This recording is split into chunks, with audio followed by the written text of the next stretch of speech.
So there's a really underutilized aspect when it comes to creating a roster, especially in the National Football League, and it's that timing is absolutely everything. And for the Raiders situation, you could even go back into the Darren Waller story, right? In a year prior to the Raiders going out and making that trade, you probably wouldn't have wanted to touch Darren Waller. You probably wouldn't have wanted to go out and get him and add him to this roster. But because the timing was right in his life, the Raiders caught it at the right time, and look what it was able to do for his career and for the Raiders organization. And they find themselves in a similar situation with guys like Anthony Averitt and Rock Ya-Sin. Look, 2 years ago, you probably wouldn't have wanted to go out and get these guys to be competing for a starting spot on your roster. But due to where they've developed, timing is absolutely everything. Rock Ya-Sin really emerged for the Colts and really showed that he is a cover corner in this league.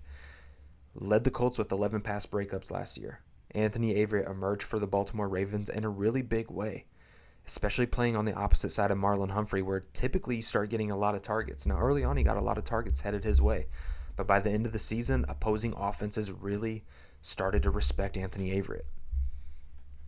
So because the Raiders organization has gone out and find these guys at the right time, you got to give a shout out to this front office. You got to give a shout out to Patrick Graham for laying his ego down and saying, "Hey, look, I'm going to build my scheme around the skill set of my players.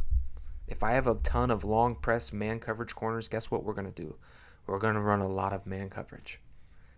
And look, that's not very common in the National Football League. A lot of guys, and the Raiders have been a victim of this. We've seen guys with ego problems that are afraid to change their scheme to adjust to the skill set of their roster, and it's really hurt the Raiders over the years. So a huge shout out to the entire Raiders organization, especially Patrick Graham, saying, look, I'm going to build my scheme around the skill set of my players. And that's how we're going to find success. So if the Raiders can generate rushing coverage and be more opportunistic when it comes to creating turnovers, and playing a lot of man coverage is going to give you that opportunity, especially if these guys can cover. And that's exactly what the Raiders defense needs.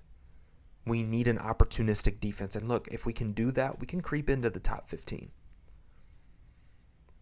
And you guys, that's what we need to really go out here and compete for this thing. We don't need to be top 5. We need an opportunistic defense that's hovering in that top 15 range and is willing and aggressive enough to go out there and create turnovers, and I think that we could have that.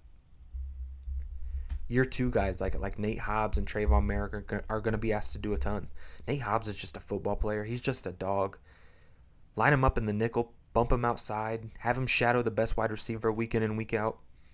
He can do it all. He's just a guy who's universal when it comes to scheme fits. Man, zone, doesn't matter with him. He excels. Trevor Merrick is going to be asked to do a lot in this defense, much more than what he had to do last season with Gus Bradley. He's not just going to be that single high safety role anymore, that eraser. Now he's going to be asked to do some of those things still, but they're going to put him in position to really create more turnovers, more coverage ability. Trayvon Merrick's going to have a big second year. Hopefully Trayvon Mullen could get healthy and get on the field, because he's a really good long outside press man corner who I think could also fit in with a scheme like a glove. And you're really talking about, if rushing coverage can come together, you have a really good defensive back unit.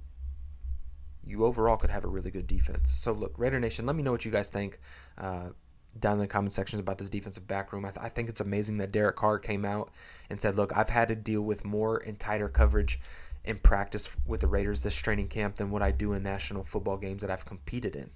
And that's saying a lot. Derek Carr is an accurate, precise thrower of the football, and he's having to throw into really tight windows this training camp. I love it. I love it. I love the development of this team. I love that the coaching staff is willing to put their players in positions to succeed. So a huge shout out to the Raiders organization. You guys let me know what you guys think down in the comment section below about this defensive back room. If you guys haven't yet, hit the like button, subscribe to the channel. We're dropping content weekly. We're doing weekly live shows. And as the season progresses, you're only going to see more of my face. So you always have a voice here. Subscribe to the channel. Hit it with the like button. And Raider Nation, until next time, just win, baby.